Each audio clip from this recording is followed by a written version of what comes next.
네, 정치화담야담 최수영 전 대통령직 인수위 전문위원, 김영배 더불어민주당 국회의원, 최선호 SBS 논설위원과 함께하겠습니다. 세 분 어서 오십시오. 네, 총선 79일을 앞두고 대통령실과 한동훈 국민의힘 비상대책위원장이 정면으로 충돌했습니다. 주말 사이 대통령실이 한 비대위원장의 거취를 거론했다는 이야기가 나왔었는데 한 위원장이 오늘 직접 다시 입장을 밝혔습니다. 사퇴의 뜻이 없다는 걸 분명히 했는데요. 들어보시죠. 제 모든 것을 아낌없이 쏟아붓겠다는 각오로 이 자리를 받아들였고, 제가 부족하지만 그동안 최선을 다해왔습니다. 저는 선민후사하겠습니다. 그리고 우리 당의 변화된 모습을 국민들께 잘 설명드려서 제 입장은 처음부터 한 번도 변한 적이 없습니다. 평가는 제가 하지 않겠고요. 저는 그 과정에 대해서는 제가 사퇴 요구를 거절했기 때문에 구체적인 내용에 대해서는 말씀드리지 않겠습니다. 여러 가지 시각이 있겠습니다만 당은 당의 일을 하는 것이고 정은 정의 일을 하는 것이 국민을 위한 정치를 하는 길입니다. 제 임기는 총선 이후까지 이어지는 것으로 알고 있는데. 윤석열 대통령 그가 국민이 우선한다고 해석을 해주셨어요. 선민후사의 개념을 그렇게 정의할 건 아니고요. 제가 그냥 평소에 하던 말씀 드린 거다. 그런 평가는 제가 할 일이 아닙니다. 제가 가서. 네, 참 주말 사이 정말 깜짝 놀랄 소식이었는데 먼저 한동훈 비대위원장 오늘 얘기 어떤 부분을 가장 주의 깊게 들으셨나요? 최수영 전문위원님? 선민후사죠. 그러니까 그 모든 것은 공공의 가치가 우선하고 나의 어떤 그런 부분들은 작은 것일 수밖에 없다라고 얘기를 했는데 저는 이제 그런 것 같아요. 그러니까 여러 가지 해석이 나오는데 어쨌든 이제 가장 중요한 거는 기류가 바뀐 거는 지난 18일 날 이 한동훈 위원장이 김건희 여사의 명품백 수수료가 관련해 가지고 국민이 우려할 만한 부분이 있다. 그다음에 국민 눈높이 이 얘기를 했어요. 그러면서 그날을 기점으로 이제 여러 가지 이제 갈등설이 불거지기 시작한 거고 그 트리거가 된 것은 이제 그 김경률 회계사가 전략공천 논란과 함께 그다음에 이제 페이스북에 올린 그 좀 부적절했던 그 말이 앙뚜안했던 발언이 아마 그게 저는 이제 그 방아쇠가 됐던 걸로 보이는데 여하튼 근데 원래 선거가 80여일 정도 남은 상태에서 실질적으로 이때는 각 당의 득점 포인트가 중요한 게 아닙니다. 누가 덜 실점하느냐가 승부의 축을 가르는데 그런 측면에서 어찌됐건 새로운 어떤 그 비대위원장, 그러니까 우리 흔히 얘기하는 신권력일 수도 있죠. 그다음에 지금 현재의 권력인 대통령과 맞부딪히는 모습이 어찌됐건 이게 말하자면 국민의힘의 어떤 쇄신과 혁신을 상징하는 장면일 수도 있으나 그러나 국민들이 이거를 쇄신과 혁신으로 보지 않고 권력 다툼이라든가 내부 갈등 이렇게 볼 경우에는 국민의힘 선거가 상당히 어려워질 수밖에 없기 때문에 저는 어쨌든 지금 불거진 이상 수습과 봉합의 길로 갈 것 같습니다. 그런데 다만 한동훈 위원장이 그 얘기를 분명히 하지 않았습니까? 국민의 우려가 있고 국민의 어떤 염려가 있고 그다음에 국민 눈높이라는 얘기를 했기 때문에 공이 이제는 대통령실로 넘어가서 어떤 형태로든 입장 정리나 이런 것이 되고 한동훈 위원장은 이제 총선 준비라든가 전략 기획 쪽으로 약간 방향을 틀지 않을까 그런 생각이 듭니다. 네, 김영배 의원께서는 이 소식 듣고 느낌이 어떠셨습니까? 우선은 이게 대통령이 여전히 당무에 깊이 개입하고 있구나. 이걸 확인할 수 있는 거예요.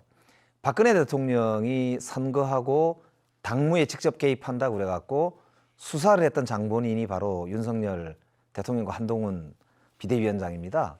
이건 헌법 제8조, 정당법 그리고 선거법 제9조, 공무원의 중립 의무 등을 위반하는 심각한 사안이고 본인들이 직접 수사를 하셨던 건인데 우선 그 생각이 하나 들었고요. 굉장히 부적절하다. 근데 진실은 저희들이 알 수가 있겠습니까? 국민들도 굉장히 궁금하시잖아요. 그런데 한동훈 비대위원장이 정말로 만약에 선민후사를 하시려면 특검법 수용부터 하시는 게 저는 정석이다. 정면 돌파를 해야지. 사실은 명품백 같은 경우도 저게 사과할 건이 아니지 않습니까? 본인이 검사신데 공무원, 그것도 최고 공무원의 부인이 아무런 이유 없이 그 명품백을 받았다면은 최소한 김영란법 위반이거나 아니면 수사 대상 아닙니까? 그거를 사고 한 해 만에 하는 논란을 가지고 저렇게 사이가 틀어졌던지는 잘 모르겠습니다만 한나라의 대통령과 한 나라의 여당 대표의 거취 문제로 비화된다는 게 아무리 봐도 이준석 전 대표 말대로 저 약속대로는 아니냐, 짜고 치는 고스톱이다. 이런 이제 비판을 면하기 어렵다. 그럴 정도로 국민들이 그렇게 저는 어리석지 않다고 생각하고요. 오히려 권력을 가진 사람들일수록 당당하게 정면으로 이렇게 국민들께 승부를 하는 게 저는 정도다. 선거 앞두고 있으니까 더 그렇습니다. 그래서 이거는 다른 냄새 이렇게 피우고 혹은 뭐 이렇게 다른 해석을 자꾸 해가지고 언론에만 이렇게 뭉게뭉게 뭔가를 할 게 아니고 저는 정면으로 진실을 밝히고 국민들께 이렇게 정면 승부하시라 그 말씀 드리고 싶습니다. 네, 취임한 지 한 달이 안 된 여당 비대위원장에 대한 대통령실의 사퇴 요구. 자, 어제 오후부터 상당히 상황이 긴박하게 전개가 됐는데 최선호 논설위원께서 시간 순으로 좀 사태를 정리해 주시겠습니까? 맞습니다. 사실 그 어제가 네. 그 한동훈 비대위원장 공식 지명된 지 딱 한 달 되는 네. 날이었습니다. 지난해 12월 21일에 지명이 됐거든요. 한 달 만에 지금 사퇴 요구를 했다라는 말이 이제 오후에 언론을 통해서 전해지면서 깜짝 놀랐어요. 상당히 다들 깜짝 놀라셨을 겁니다. 그래서 많이 이 부분에 대해서 사실관계에 대해서 확인을 하는 그런 취재들이 많이 시작이 됐고 여기서 이제 반응들이 하나 둘씩 나오는데 최종적으로 확인해 준 사람은 한동훈 비대위원장입니다. 네, 출입 기자들에게 전체적으로 단체 문자를 보냈는데 그 저녁이었죠. 그렇습니다. 저게 이제 어제 7시 좀 넘어 8시 조금 안 된 시간에 네. 나온 겁니다. 그 대통령실에서 사퇴 요구한 거 맞고 거기에 대해서 나는 거부했다. 그리고 국민 보고 나선 길 내 할 일 하겠습니다. 라고 입장을 밝혔고요. 그리고 여기에 대해서 대통령실에서도 거취 문제는 당이 알아서 할 문제다. 다만 그 이 사퇴 요구를 한 것에 대해서는 부인하지 않는 듯 했습니다. 왜냐하면 이것은 공평하고 공정한 공천이 이루어져야 된다는 것에 대한 대통령의 의지다. 이렇게 표현한 걸로 봐서 실제 여러 과정이 있었던 것 같고요. 그리고 아침에 마찬가지 지금 보신 것처럼 그런 상황이 해소되지 않고 있는데 다만 대통령실에서 추가적인 어떤 움직임들이 나오면 네. 이게 좀 더 압박이 가해지면서 이제 충돌이 본격화될 것 같은데 지금은 약간 한숨 돌리고 있는 상황처럼 보이기도 합니다. 네. 그래서 오늘 내일 계속 상황이 계속 유동적으로 움직일 것 같습니다. 자, 윤석열 대통령은 오늘 오전에 10시에 예정돼 있던 국민과 함께하는 민생 토론회 불참하기로 갑자기 결정을 했습니다. 앞선 토론회 전부 본인이 주재를 했었는데 이번에 갑자기 불참하기로 한 데 대해서 자, 이 사태와 연관이 있는 것 아니냐 이런 추측이 많았습니다만 대통령실의 공식 해명은 윤 대통령이 아침부터 목이 잠기고 감기 기운이 있다. 공개 행사에서 말씀하기가 적절치 않은 것 같아서 가지 않기로 했다입니다. 자, 최수영 전문위원. 대통령실에서 아무래도 좀 이 한동훈 비대위원장의 사퇴 요구에 대한 후폭풍 그리고 거기에 대한 혹시 질문이 나올 수도 있는 상황을 좀 부담스러워한 건 아닐까요? 그렇지 않을 거예요. 왜냐하면 민생 토론회라는 게 대통령이 주관하고 사회를 보지만 이게 일정하게 짜여서 흘러가는 거지 기자 간담회처럼 돌발 질문이 나오거나 뭐 관람객 중에 방청객 중에 누군가가 질문하는 그런 형식은 아니기 때문에 아마 그 제가 보기에 그 뭐 돌발 질문이라든가 이제 어떤 답변하기가 곤란해서 안 나오신 건 아닌 것 같고 실질적으로 지난 주말이 좀 말하자면 긴박하게 돌아갔으므로 그런 데에 좀 작용을 해서 몸 컨디션이 좀 안 좋을 수 있다. 뭐 대통령의 컨디션이야말로 사실 또 국가 기밀 상황이고 또 안보 상황이고 그래서 네. 이런 측면에서 조금이라도 이제 그 건강상의 무리가 있으면 하긴 뭐 저도 뭐 청와대 경우 뭐 김영배 의원님 다 계시지만 그 대통령의 그 건강에 대해서는 굉장히 민감하게 반응할 수밖에 없기 때문에 뭐 주치가 이를테면은 오늘은 조금 외부 행사를 안 하시는 게 좋겠다고 건의하면 당연히 경호에서 또 받아들이고 그것이 의전까지 통보가 되는 시스템이니까 그런 측면에서 놓고 보면 제가 보기에 시기적으로 약간 이건 오비일학적 성격이 있지 않느냐. 이제 까마귀 날자 배 떨어지는 그런 해석을 통해서 혹시라도 이렇게 호사가들의 해석이지만 실질적으로 이건 건강상의 문제라면 저거는 그렇게 민생 토론회가 예정된 것을 못할 수밖에 없는 그런 상황이라면 저는 뭐 당연히 그건 청와대가 용산 대통령실이 받아들여야 하는 상황이니까 그런 무리한 억측은 좀 없었으면 좋겠다는 생각입니다. 네, 김용배 의원께서도 대통령이 감기 때문에 민생 토론회 취소했다 이렇게 보이십니까? 글쎄요, 이제 국민들께서 그렇게 받아들이실까요? 저도 이제 대통령님 모시고 일을 뭐 해봤습니다만 웬만해서는 대통령 일정은 잘 변경을 안 합니다. 특히 뭐 당일 변경하는 거는 뭐 다른 사정이 있구나 그런 생각을 하게 되죠. 근데 지금 사실 본질은 이게 그 국정이 이렇게 난맥상을 그냥 바로 드러내는 현재 같은 이런 상황의 원인이 뭐냐. 그러니까 김기현 대표가 물러날 때도 결국에는 무리하게 용산 대통령실이 주도해서 당대표를 갈아치운 거잖아요. 이준석 대표 때도 그랬고. 근데 이제 지금은 더 문제가 만약에 저게 이제 약속 대련이면은 더 큰 문제고 국정농단을 하는 거기 때문에 그렇고요. 근데 그게 아니라 하더라도 이게 정상적인 국정의 어떤 중요한 이 안건을 두고 그러는 게 아니고 영부인의 어떤 문제라든지 혹은 아니면 당내의 어떤 다른 공천권과 관련된 어떤 이야기라든지 전혀 국정의 핵심 사안하고는 다른 그런 문제를 가지고 이렇게 난맥상을 바로 국민들께 노출한다는 것 자체가 저는 정말 이 참담한 상황이다 이렇게 보고요. 대통령 일정이야 뭐 저희들이 여러 해석을 할 수 있겠습니다. 근데 저는 아무리 선거라 하더라도 정부 여당이 정말 나라를 이끌고 가는 데 있어서는 중심을 잡아야 한다 이렇게 생각합니다. 그래서 정말 국정과 경제, 외교, 안보 이런 분야에서 윤석열 정부가 최소한 선거에는 좀 신경 쓰지 말고 정말 국정을 좀 제대로 운영할 수 있는 데 집중해 줬으면 좋겠다. 여당도 그런 면에서 선거보다 더 중요한 게 국민의 민생 아닙니까? 적어도 그 점은 좀 책임져 달라. 그 말씀 꼭 드리고 싶습니다. 네, 대통령실과 한동훈 비대위원장의 갈등 상황에 대해서 전혀 다른 해석을 내놓고 있는 사람도 있습니다. 바로 여당의 전 대표였던 이준석 개혁신당 대표, 또 홍준표 대구시장인데요. 먼저 이준석 개혁신당 대표 얘기부터 한번 볼까요? 자, 대통령과 한 위원장 잘 아는 모 인사가 내게 이관섭 비서실장을 보낸 건 약속 대련이다 이렇게 언급을 했다. 약속 대련이란 건 태권도 용어인데 서로 이 공격과 방어를 미리 짜놓고 일종의 연기를 하는 거죠. 윤 대통령이 한 위원장에게 싫은 소리 할 일이 있으면 전화나 텔레그램으로 하면 되는 걸 굳이 이 실장을 보낼 이유가 없다. 이렇게 얘기를 했습니다. 자, 홍준표 대구시장 얘기도 좀 볼까요? 홍준표 대구시장은 김 여사를 마리 앙뚜아네트로 비유한 것은 망발입니다. 여기에 대해서 일단 질책을 했습니다. 자, 그런데 그 뒷문장이 고도의 정치 게임인지 갈등의 폭발인지 알 수 없으나 알 수 없다고 썼습니다. 자, 한 가지 분명한 것은 당대표는 임기가 의미 없습니다. 임명진박 해봐서 잘 모르시겠지만 이건 뭐 한동훈 비대위원장을 두고 하는 얘기 같고요. 국민과 당원의 신뢰를 상실하면 선출직 당대표도 퇴출됩니다. 하물며 임명직 비대위원장은 고려의 대상도 아닙니다. 표면상 갈등이지만 또 이렇게 전제를 깔았습니다. 빨리 수습하십시오. 총선이 80일밖에 남지 않았습니다. 79일 남았습니다. 예.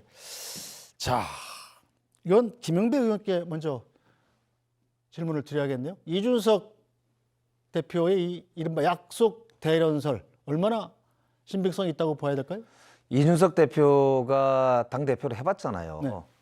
그리고 이준석 대표로 본인 이야기가 아니고 유력한 사람이 본인한테 전언을 했다는 거잖아요. 그 이준석 대표도 그냥 저런 이야기를 할 사람은 아니고 왜 지금은 개혁신당의 대표로 지금 선거를 앞둔 중요한 정치인, 정치 지도자로 자리매김하고 있는 분 아닙니까? 그러니까 그런 면에서 보면 저는 아주 설득력 있는 말씀일 수 있다 이렇게 보이고요. 이렇게 되면 정말 심각합니다. 왜냐하면 국정을 운영하는 데 있어서 대통령과 여당의 대표와 청와대 대통령실 비서실장과가 얽혀 있는 그런 일종의 당무 개입과 그리고 정치 게임을 이제 벌인 셈이니까 이거는 예전에 박근혜 대통령 때로 치자면 국정농단에 해당할 수 있습니다. 그렇기 때문에 매우 심각한 사안이다 이렇게 보이는데 그중에 아까 홍준표 대구시장께서도 당대표도 지내보시고 대선 후보도 지내셨기 때문에 저렇게 보면 단서를 표면상 갈등 뭐 저런 식으로 단서를 단다는 것 자체가 그만큼 우리 국민들이 이제는 본질을 정확히 이해할 수 있는 정도 수준을 가지고 있다는 점, 그 점을 좀 충분히 저는 우리 고려할 필요가 있다. 국민들 참 무섭습니다. 민심 무서운 줄 알아야 된다고 생각합니다. 네, 하지만 약속 대련으로 보기에는 양측이 너무 좀 강하게 나가는 것 아니냐 이렇게 보는 시각이 있는 게 사실이죠. 네, 저는 김 의원님이 그럴싸하게 해석을 해주셨는데 저는 전혀 거기에 동의하기 좀 어렵습니다. 왜냐하면은 그 어떤 정치인이 입장을 낼 때는 그 정치인이 가지고 있는 현재 위치를 봐야 합니다.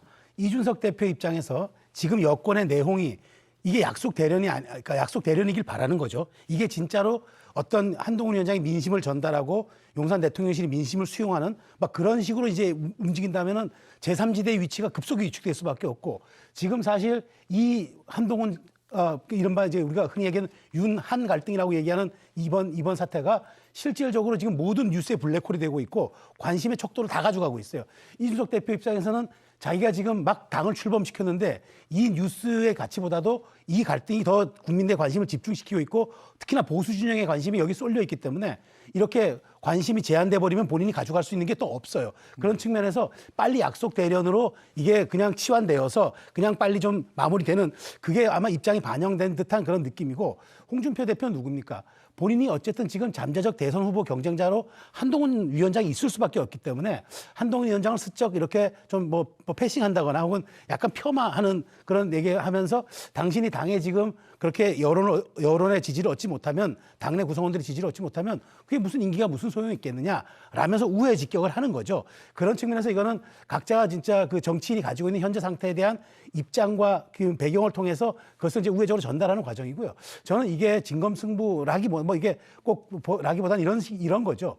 한동훈 위원장이 국민의힘 비대위원장으로 전국을 순회했기 때문에 민심을 들었고 당심을 들었을 거 아닙니까? 그거를 한동훈 위원장이 과거 김기현 체제에서 상상할 수 없었던 그렇게 말하자면 국민적 평가를 전달한 거예요. 언론을 통해서. 그럼 이제 공은 용산으로 넘어간 겁니다. 그러한 민심이 있으니 이 부분은 알아서 좀 그 입장 정리해달라는 뜻이 됐는데 마치 여기에서 이제 무슨 공천 갈등이라든가 김경률 위원장의 회계사의 어떤 전략공천 투입설 등을 통해서 한동훈 위원장이 마치 당의 헤게모니와 기득권을 지려는 주도권을 지려는 그런 모습으로 지금 몰아가면서 약간 갈등을 부추기는 듯한 이런 언행이 있는 거지 제가 보기에 이 문제는 약속 대련이라기보다는 한동훈 위원장이 당내 착근을 위한 하나의 과정으로 봐야 될 것 같습니다. 네, 자 최선호 논설위원은 정치부장까지 한 오랜 정치부 취재기자의 감각으로 볼 때 예. 약속 대련이 맞는 것 같아요. 진검승부가 맞는 것 같아요. 예, 지금 어제부터 오늘까지 만나는 모든 사람들이 지금 그걸 물어보고 있습니다. 근데 사실은 파국으로 이어지지 않으면 어디까지 전부 다 약속 대련으로 해석할 수가 있는 겁니다. 네. 그렇지 않습니까? 근데 뭐 제 생각에는 이 부분이 있는 것 같습니다. 약속 대련이라고 하면 대통령이 져주는 수밖에 없습니다. 네. 그래야 약속 대련이 성립 가능합니다. 대통령이 져주는 건 뭐냐면 김건희 여사와 관련한 뭐 사과가 됐든 뭐 수사가 됐든 뭔가 해법을 내놓는 겁니다.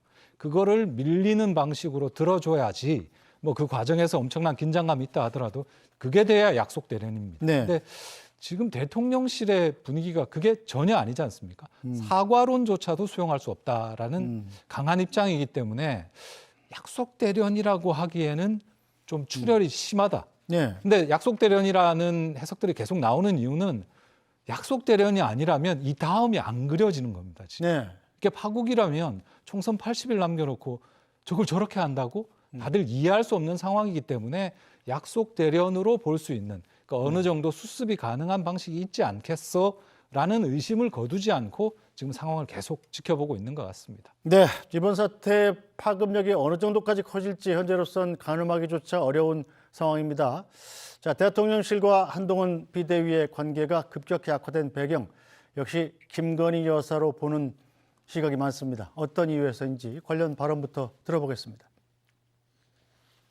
전 디올백은 심각한 사건이다. 당시 마리 앙뚜아네트인가 하는 걸 이제 이분의 어떤 사치 뭐 이런 거.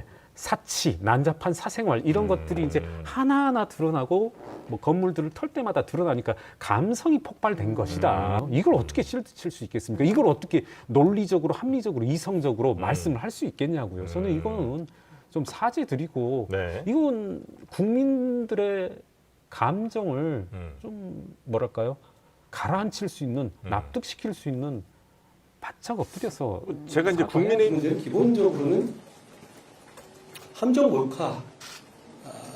몰카이고 그것이 처음부터 계획된 것이 맞습니다. 그렇지만 그 전후 과정에서 분명히 아쉬운 점이 있고 국민들께서 걱정하실 만한 부분이 있었다 저도 생각합니다. 그렇기 때문에 제가 제2부속실과 특별감찰관에 대한 검토 문제를 전향적으로 말씀드렸던 것입니다.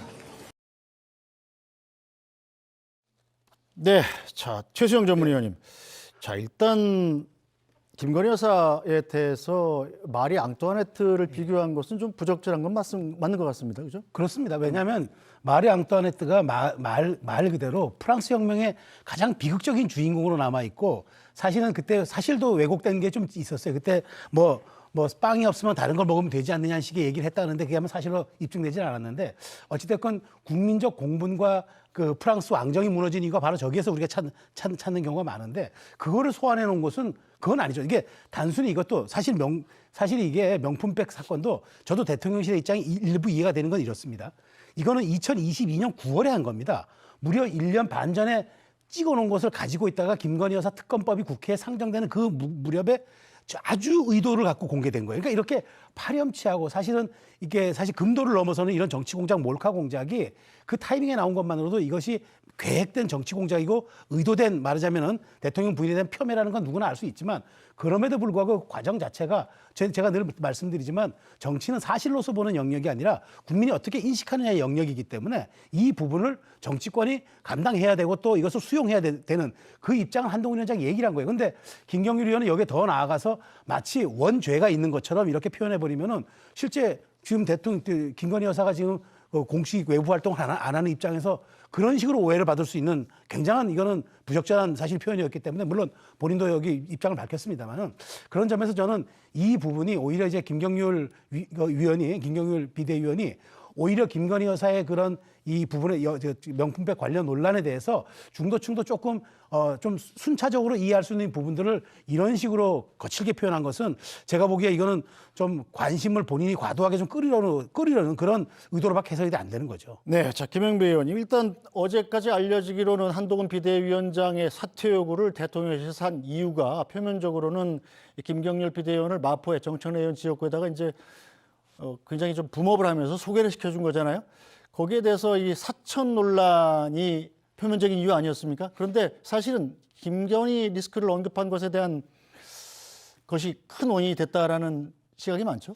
그러니까 이제 누가 들어도 국민들이 그 공천 하나 잘못했다고 그것도 자기 측근 중에 측근이라고 불렸던 한동훈 비대위원장을 사퇴를 요구한다는 걸 누가 믿겠습니까? 아, 이게 김건희 여사 영린을 건드렸구나. 특히 이제 마리 앙뚜아네트 발언은 심각하게 받아들였을 것 같아요. 왜냐하면 그 이제 왕과 황제죠. 그러니까 황제와 이제 부인이 그 당시에 이제 처형됐던 건이고 그 당시에 이제 뭐 사치벽이다, 사생활 문제 이런 걸로 프랑스 국민들에게 비난을 엄청나게 받았던 분으로 기억이 되고 있기 때문에 이제 그런 것 같은데요.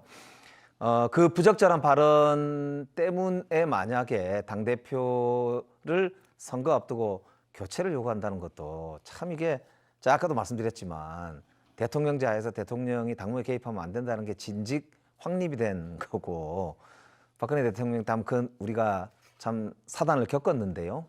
지금 다시 이런 상황을 본다는 게 참 안타깝습니다. 어쨌든 저는 둘 다 부적절하다고 생각합니다. 그러니까 공천이 잘못됐다고 해서 사퇴를 요구를 했든 아니면은 대통령의 부인에 대한 부적절한 발언에 대해서 화가 나서 혹은 도저히 참을 수가 없어서 금도를 넘었다고 판단해서 사퇴를 요구했든 그거는 민주공화국에서 있을 수 없는 당무 개입이고 농단 사태로 보일 수밖에 없다. 예, 그걸 다시 시작하지 않을 수 없습니다. 네, 자 여권의 김건희 리스크 사과 논란에 불을 지핀 김경률 비대위원 오늘 거친 언행에 사과한다면서 자세를 낮췄습니다. 얼마 전 제가 우리 당의 대구 경북 의원님들께 분별 없는 발언을 하였습니다. 이 자리에 계신 윤재욱 대표님께 한 차례 사과 말씀을 정중히 드렸고 다시 한번 이 자리에서 죄송하다는 말씀을 올립니다. 저는 민심을 따라서 총선에서 승리해야 한다는 우리 당 지지자분들과 의원님들의 충심을 배우고 따르겠습니다. 제 거친 언행이 여러모로 불편함을 드린 적이 있었습니다. 좀 더 정제된 모습을 보여드리도록 노력하고 지금까지처럼 오직 민심을 받드는 것 그리고 총선 승리하는 것에만 매진토록 하겠습니다. 네, 자 김정률 비대위원의 얘기는 이게 명품백 논란이 정치 공작이다. 이런 윤재욱 원내대표의 발언이 이게 TK 시각이다. 이렇게 얘기한 거에 대한 사과하고 이 김건희 여사를 말이 앙따네트에 비교한 것에 대해서도 나중에 질문에서 사과를 했습니다. 자, 그런데 그렇다면 김건희 여사는 사과를 안 해도 되는 것이냐에 대해서는 좀 대답이 달랐죠?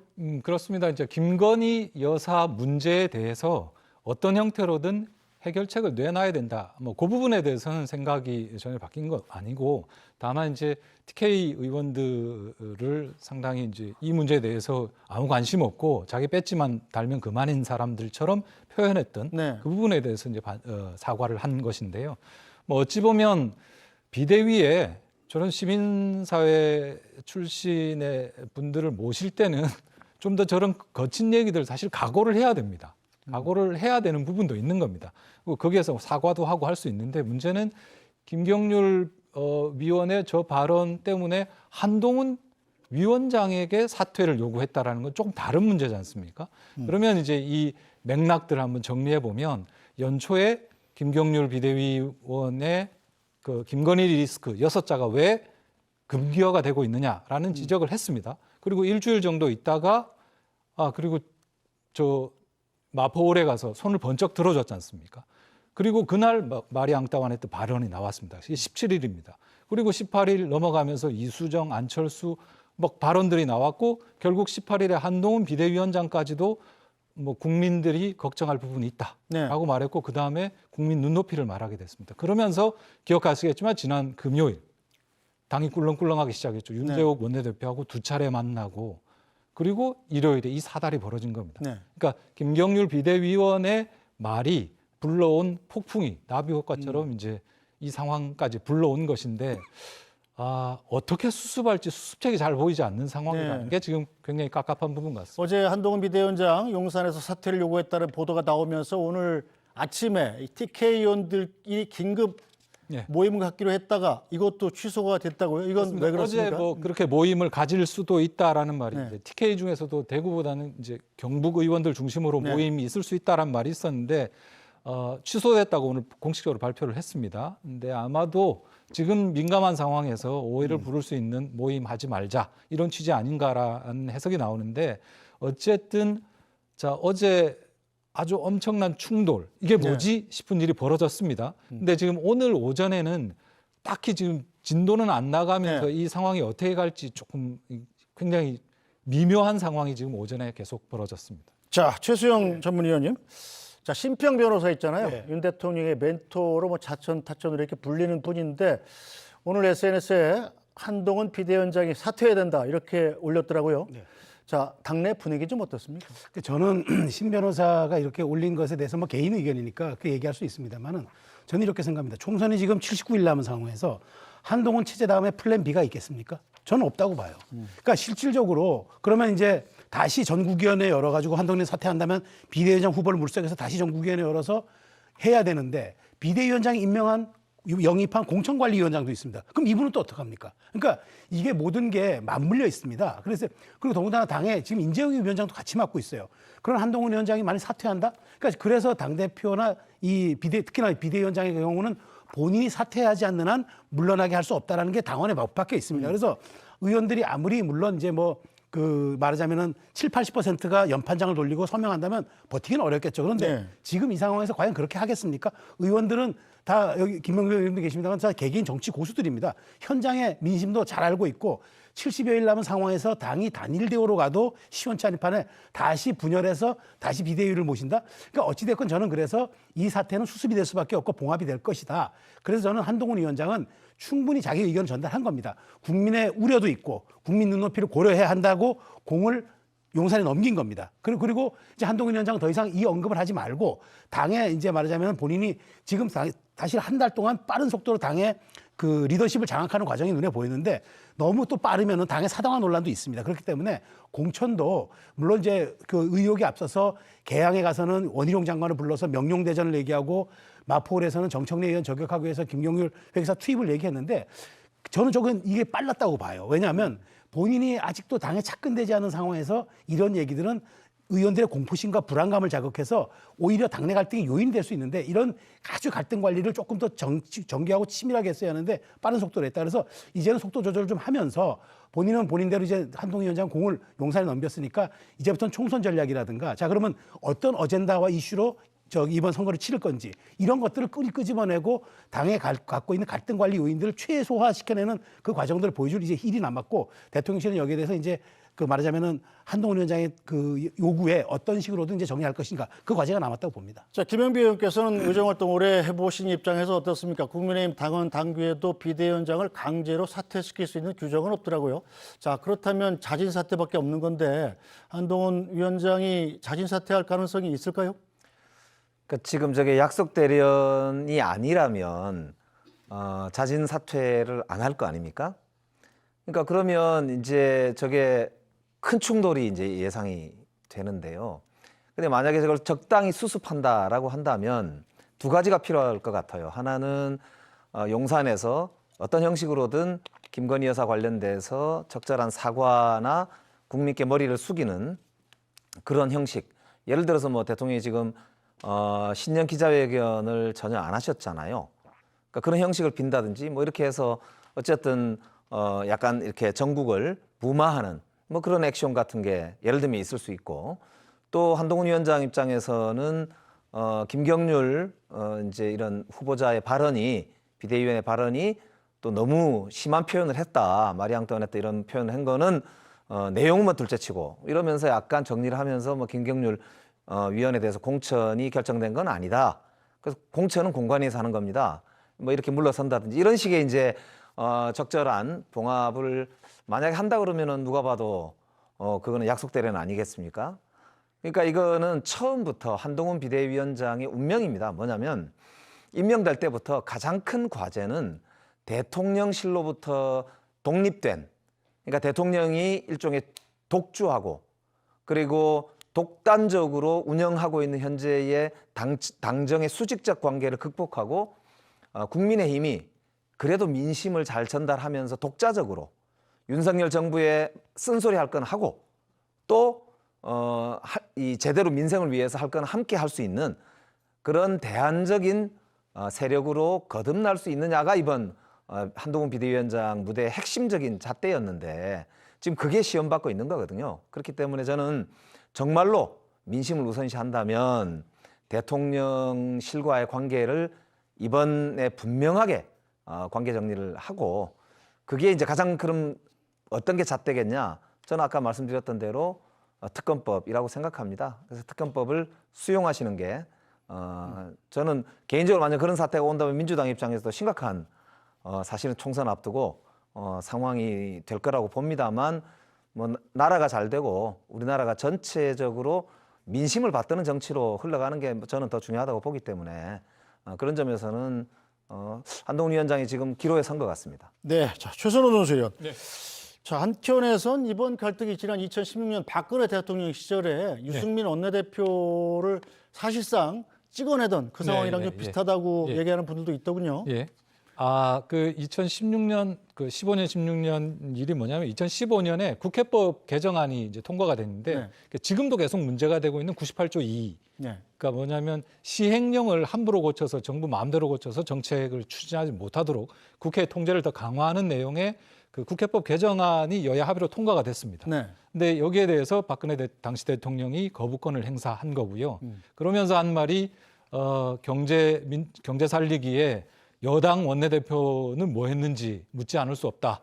배신의 정치에 대해서 국민들이 심판해 줘야 된다. 이렇게 말하면서 실제로 결국 그 당시에 그 유승민 원내대표에 대한 인기, 대중적 지지 꽤 있었는데 결국에는 물러나게 됐고 그게 그 다음에 이제 김무성 대표가 옥새 파동이라 그러죠. 이제 도장을 안 찍고 이 막 자치를 감추는 옥새 그런 나르샤 파동이라고 하죠. 그렇습니다. 그렇게까지 이어졌던 이른바 진박, 찐박, 이제 친박을 넘어서 진박과 찐박을 가려내는 그런 과정들이 지금 국면에서 친윤을 넘어서 찐윤을 가려내는 그런 방식으로 이어지는 게 아니냐, 뭐 이런 얘기들이 방금 말씀하신 그런 부분 같습니다. 네, 자 최수영 전문위원님, 그 당시 그래서 이 박근혜 대통령의 여당이 총선에서 별 성적이 안 좋지 않았습니까? 그렇죠.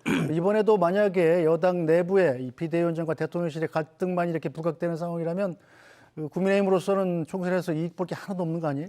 그렇습니다. 그래서 원래 그 내부 갈등이 더 무섭다는 것, 그 얘기가 나오지 않겠습니까? 그러니까 외부와의 싸움은 그 사람을 영웅으로 만들어줄 수 있지만 내부와의 싸움은 자신의 생명과 직결된 일이기 때문에 그래서 내부 단속이 더 중요하다는 얘기를 정치권에서 늘 합니다.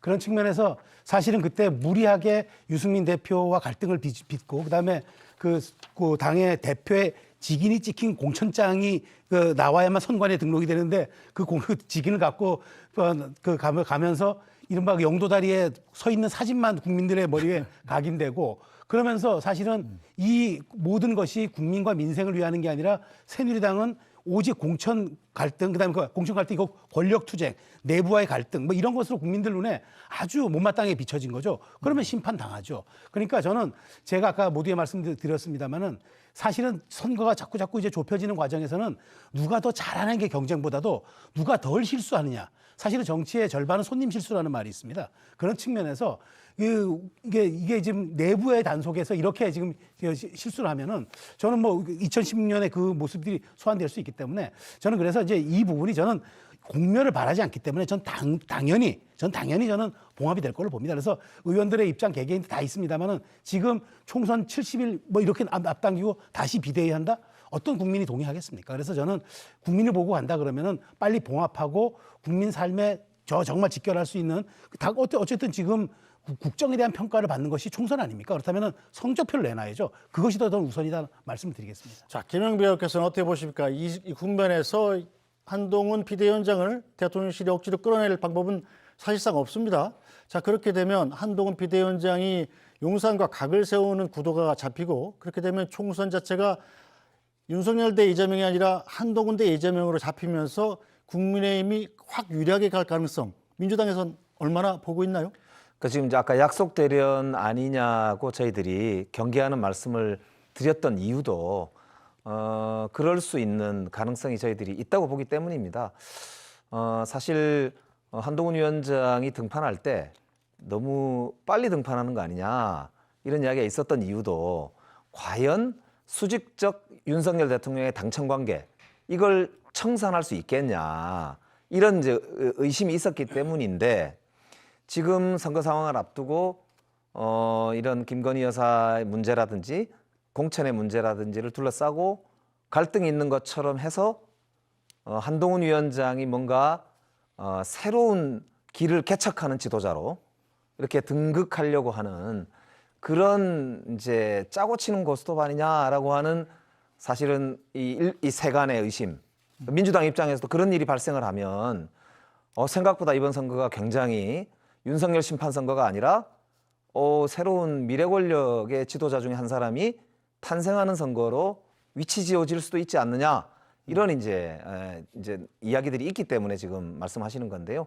그래서 저는 결국 정치는 잘하기 게임 그리고 잘한 사람이 이기는 게임이기 때문에 그런 면에서는 아까 제가 말씀드린 대로 한동훈 위원장의 기로에 선 것 같습니다. 다만 이 상황 자체가 저는 참 어찌 보면 이럴 수 있나 하는 생각이 드는 이유가 이 권력이 정치가 국민은 안중에 없고 이걸 게임으로 그래서 민생을 잘하려고 하는 게 아니고 무슨 작전을 해가지고 이렇게 없는 지지율을 끌어만들고 갖다 붙이고 하려고 하는 거 아니냐 이게 저는 못내 참 아쉽습니다. 네, 계속해서 민주당 반응도 좀 알아보겠습니다. 자, 민주당은 이번 윤석열 대통령의 사퇴 요구가 명백한 당무 개입이라면서 법적 조치를 언급하고 나섰습니다.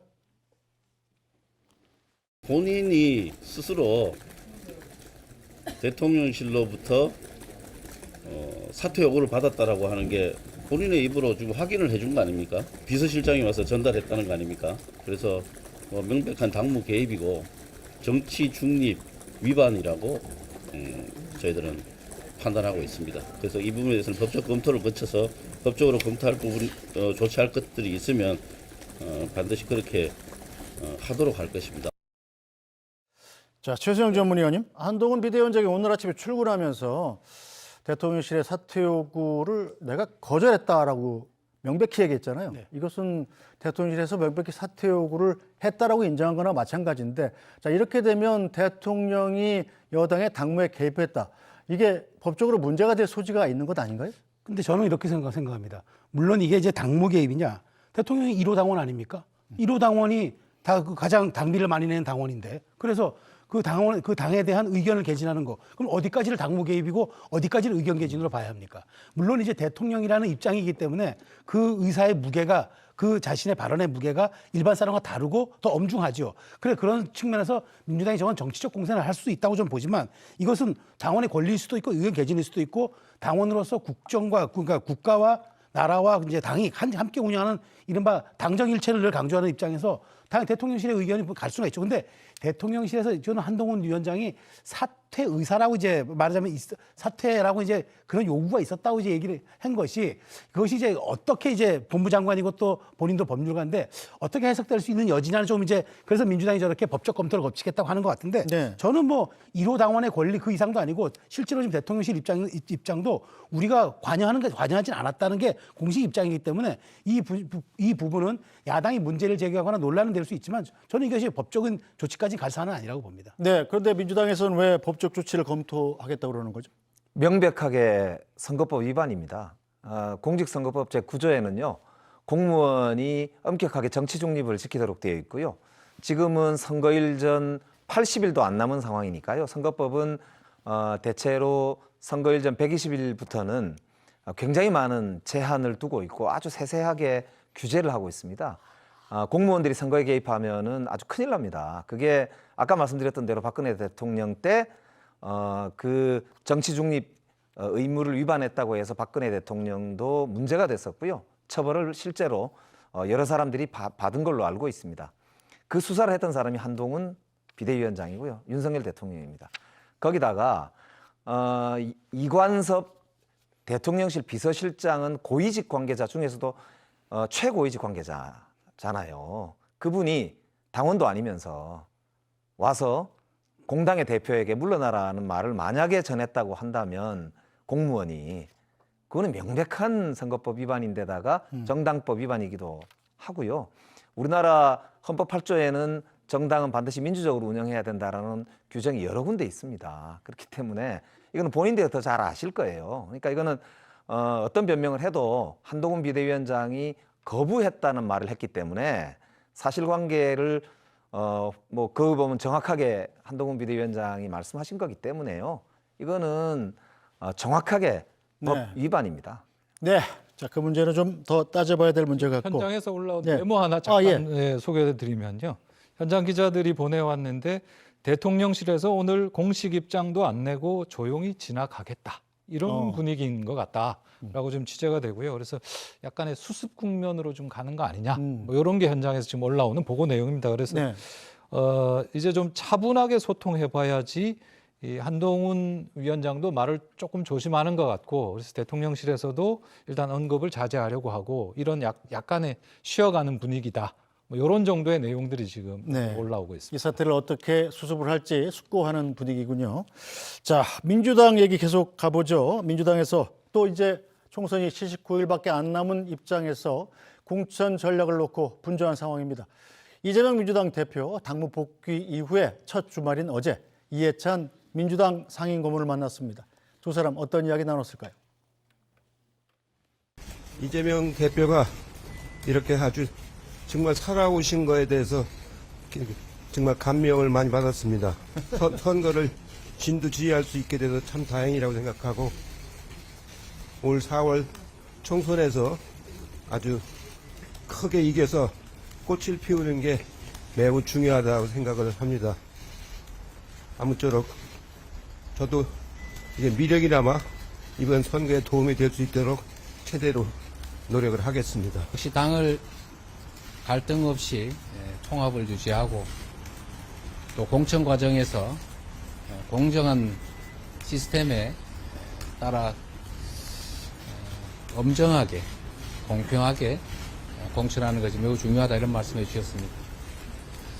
지난 총선에서도 큰 승리를 이끌어내셨는데 주신 말씀 저희가 잘 사겨서 우리 국민들에게 희망을 드리고 대한민국의 미래도 암울함에서 좀 희망으로 바꿀 수 있도록 노력하겠습니다. 자, 김영배 의원님, 이해찬 고문이야말로 정말 선거의 달인 아닙니까? 건강은 좀 안 좋으신 것 같습니다만 이재명 대표가 일요일 날 만날 이유가 좀 있었겠죠?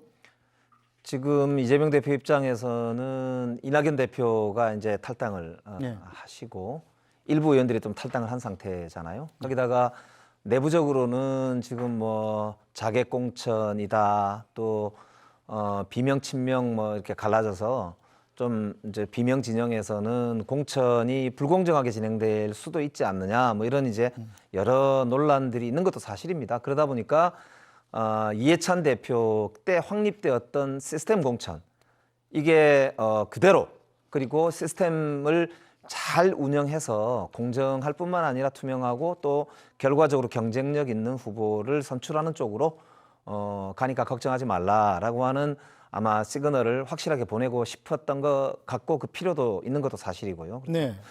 지금 아마 그런 차원에서 이제 만나신 것 같고 특별히 이해찬 대표 같은 경우는 선거를 임하실 때 보면 데이터를 굉장히 중시하시는 분이시고 그래서 지금이 아마 굉장히 중요한 갈림길에 서 있다고 생각하시는 것 같아요. 그래서 이재명 대표를 만나서 이번 선거가 그만큼 중요하니까 우리 국민들께도 그만큼 중요한 그런 이제 선거인 만큼 많이 좀 도와주시라 이런 말씀도 보내고 싶었던 거 아닌가 그렇게 생각이 됩니다. 자, 최수영 전문위원께서는 어떻게 보셨습니까? 저 이해찬 상임고문도 그렇고 이재명 대표도 그렇고 공정한 공천 이걸 굉장히 강조했단 말이에요. 이래서 정말 공정한 공천이 이루어질 가능성이 크다 이렇게 보십니까? 공정한 공천에 대한 자신감이 있으면 이해찬 대표를 안 만나죠. 지금 여러 가지 당의 문제 제기들이 있으니까 상징적인 사람을 만남으로써 김 의원님 말씀하신 것처럼 나 이렇게 갈 거니까 여러분 걱정하지 마세요라는 그런 신호와 메시지를 보내고 싶지만 그게 그렇게 마음대로 되겠습니까? 저는 지금 당의 갈등의 원인들이 그겁니다. 왜 사무총장 지역구나 당 검증위원장 지역구에는 대부분 경쟁자들이 컷오프가 되고 왜 조금 이제까지 좀 비이재명계 의원이라고 생각했던 그런 지역에는 끊임없는 자객공천설이 나오고 현실로도 그렇게 되고 있고 이런 것들이 납득이 안 되는 거예요. 그러니까 설명해 달라고 하니까 설명이 안 되면은 사진 한 장이라든가 어떤 자기의 퍼포먼스로 이거를 우리가 하는 게 정치권의 관행인데 그 시스템 공천을 만들었던 이해찬 대표와 사진 한 장 찍음으로써 여러분 나 이렇게 갈게요라고 얘기하는데 그런 정도의 한 장의 사진 효과로 정말 당의 갈등을 잦아들게 하고 한다 그러면 저는 정말 이재명 대표가 여기에 대한 자기 투명한 원칙과 소신 공천에 대한 자기의 어떤 기준이 있었다 그러면 굳이 저런 퍼포먼스 연출 안 해도 되죠. 그만큼 지금 좀 약간 급한 마음이 있지 않나 생각이 듭니다. 네. 최근에 이제 공관위원장을 맡으신 이명백 그 위원장께서 취임하고 얼마 안 돼서 논란이 되고 있던 그 당시에 윤영찬 의원 지역구의 그 이제 변호사 현근택 대표가 결국 불출마 입장을 밝히도록 어찌 보면 이명백 위원장 역할을 하신 거지 않습니까? 민주당 내에서는 여러 어려움이 있지만 저는 이명백 위원장이 아주 꼿꼿하게 그런 이제 공정한 공천을 관리하겠다는 입장을 밝히시고 계시고 자기 입장을 분명하게 하고 계시기 때문에 저는 뭐 큰 문제 없이 그렇게 가지 않을까 그런 말씀을 드리고 싶네요. 네, 이명백 공관위원장 얘기 나온 김에 자 최선호 논설위원 네. 어제 이명백 공관위원장이 3선 이상이나 올드보이 그리고 네. 586 세대에 감점할 계획은 없다 이렇게 얘기를 하면서 네. 사자성어 지지불태라는 그렇습니다. 얘기를 꺼냈습니다. 예. 지지불태가 뭡니까 대체? 노자의 도덕경에 나오는 말로 네. 저도 알고 있습니다만 멈추는 거를 알면 위급할 일이 없다 이런 뜻인데 네. 그러니까 두 가지 얘기를 동시에 말했습니다. 이명박 위원장이 뭐냐면은 이렇게 3선 이상 올드보이 586 뭐 이런 데 대해서 특정한 카테고리에 대해서 의도적으로 페널티를 주는 거는 바람직하지 않다라고 네. 말을 했고 동시에 정확한 워딩이 뭐 이런 식입니다. 검찰 정권 출범에 책임감을 느끼는 사람들 이런 사람들은 알아서 나오지 말아라. 그러면 친문계를 얘기하는 겁니까? 뭐 친문 전체는 아니겠지만 네. 일부겠죠. 네. 여기 이제 윤석열 정부 출범에 책임이 있는 사람들을 말하는 것이겠죠. 그래서 어떻게 보면 두 개 다 말하는 거지 않습니까? 저는 공천위원장으로서는 그렇게 모호한 얘기하는 게 정답이라고 생각합니다. 자, 검찰 정권 출범에 책임 있는 분이다. 뭐 이렇게 실명으로 비판하는 당내 세력도 있잖아요, 지금. 네, 지금 그러니까 말씀하신 부분들이 원외 친명 네. 이제 원외 인사들이 친문에 대해서 각을 세우면서 지금 이렇게 실명을 말하면서 하고 있습니다. 이렇게 민주당 혁신회의 네. 쪽에서는 지금 그러니까 현역 같은 경우에는 프리패스 아니냐. 현역은 문제가 있어도 그냥 넘어가고 왜 원외 친명 인사들만 이렇게 탈락을 하느냐라면서 지금 기동민, 윤건영, 송갑석 의원에 대해서 지적을 했고요. 또 다르게 또 하나의 원외 인사, 그러니까 당 대표 부국장을 지냈던 지금 나오고 있는 그 윤용조 부국장 같은 경우에는 노영민, 임종석 두 실장 그리고 이인영 의원 용단하라라고 했는데 이걸 가지고 전체적으로 보면 글쎄요, 이 표현이 어떨지 모르겠지만은 그 86세대에 대해서 97세대 이제 70년대, 90년대 학번, 그러니까 한총련 세대와 전대협 세대의 그 민주당 내에서의 세대 갈등 아니냐 이렇게 보는 시각들이 많은 것 같습니다. 자, 민주당 내의 복잡한 계파 갈등, 세대 갈등을 또 이재명 대표가 어떻게 수습해야 될지 두고 봐야 되겠습니다. 계속해서 제3지대 얘기도 좀 해보죠. 자, 제3지대 이른바 빅텐트와 관련해서 이준석 개혁신당 대표와 이낙연 전 대표가 입장이 갈리고 있습니다. 직접 들어보시죠. 빅텐트를 위한 골든타임이라고 하는 것은 저는 이미 지났다고 봅니다. 네, 사실 제 정당이 지금 창당을 기획하고 있고 그 창당 과정이 아주 순탄하진 않을 것으로 좀 보입니다. 그렇기 때문에 제 정당이 만약에 창당을 한다고 했을 때 창당 다음 날에 합당하자고 하는 것도 그 당의 구성원들한테 코미디 아니겠습니까? 2월 초순을 넘기지 않는 것이 좋습니다. 에는 맞추도록 모든 노력을 다 해야 한다고 생각을 합니다. 자, 이낙연 전 대표 2월 초순을 안 넘기고 함께 가면 된다는 건데, 자, 이준석 개혁신당 대표는 골든타임이 지났다고 그럽니다. 이건 합치지 않겠다 이런 뜻인가요? 아니, 저거는 이제 그 선두주자의 여유죠. 본인은 뭐 이미 이제 창당 다 했고, 이미 속도감 붙었고, 그 다음에 가장 뚜렷한 지지층과 그 다음에 지지 세력을 갖고 있습니다.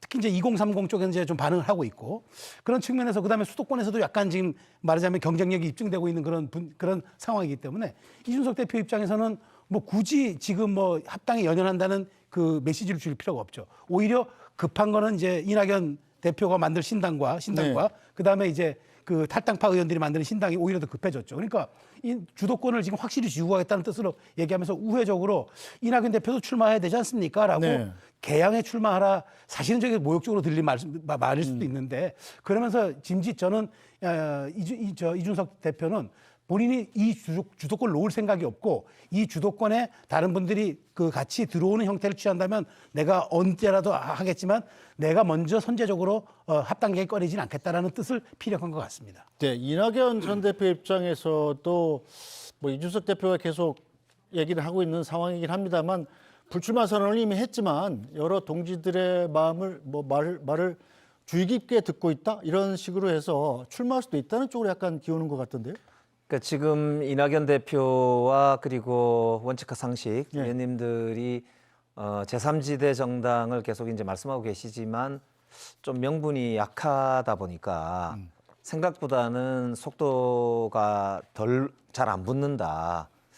그런 차원에서 이낙연 대표가 이왕이면 제3지대를 하실 거면 직접 출마하셔서 직접 나서야 되지 않느냐, 아마 그런 요구가 이제 있다, 그런 말씀 같아요.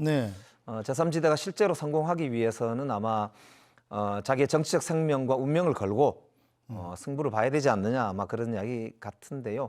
정치는 근데 역시 명분과 국민적 설득력 아닐까 싶은데요. 그런 점에서 보면은 저는 결국 글쎄요, 민주당을 뭐 지지하든 안 하든 과연 저 제3지대가 현재 우리나라 민주주의, 현재 우리나라 정치 가장 큰 화두가 뭘까?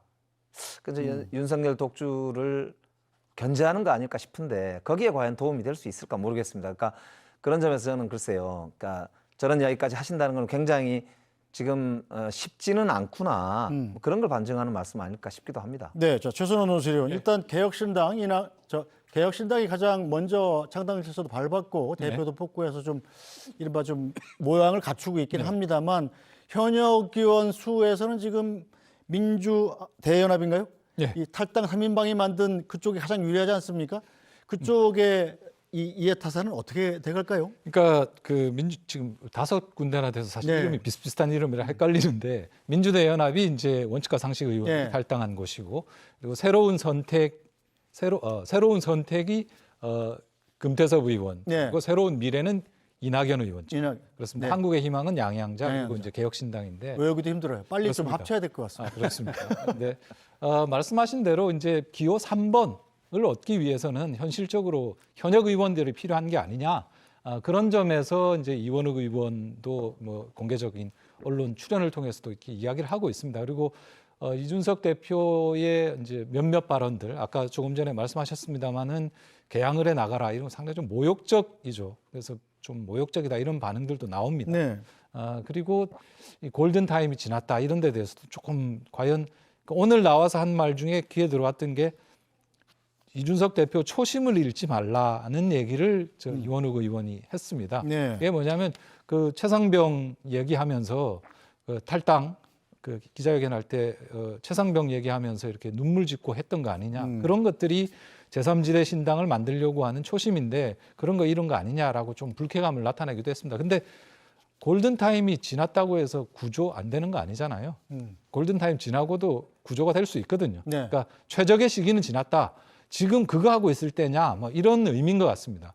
이미 더 일찍 나와가지고 저 개혁신당은 저 오렌지색 옷 나오지 않습니까? 로고 정했고 뭐 다 정했습니다. 근데 지금 나와서 당 만들고 이렇게 하는 것들이 결국 주도권 싸움을 하시려는 거 아니에요? 이런 식의 어떤 이준석 대표 특유의 좀 도발적인 발언들이라고 생각이 되는데 아직은 이제 가능성은 남아있기 때문에 계속 좀 더 봐야 될 것 같습니다. 네, 한동훈 비대위원장과 대통령실의 갈등이 또 이 제3지대 정당에는 어떤 영향을 끼칠지도 좀 주목해 볼 만한 부분인 것 같습니다. 자, 오늘 정치여담 여기서 모두 마무리하죠. 최수영 전 대통령직위 전문위원, 김영배 더불어민주당 의원, 최선호 SBS 논술위원과 함께했습니다. 세 분 수고하셨습니다. 네, 뉴스브리핑은 잠시 뒤에 돌아오겠습니다.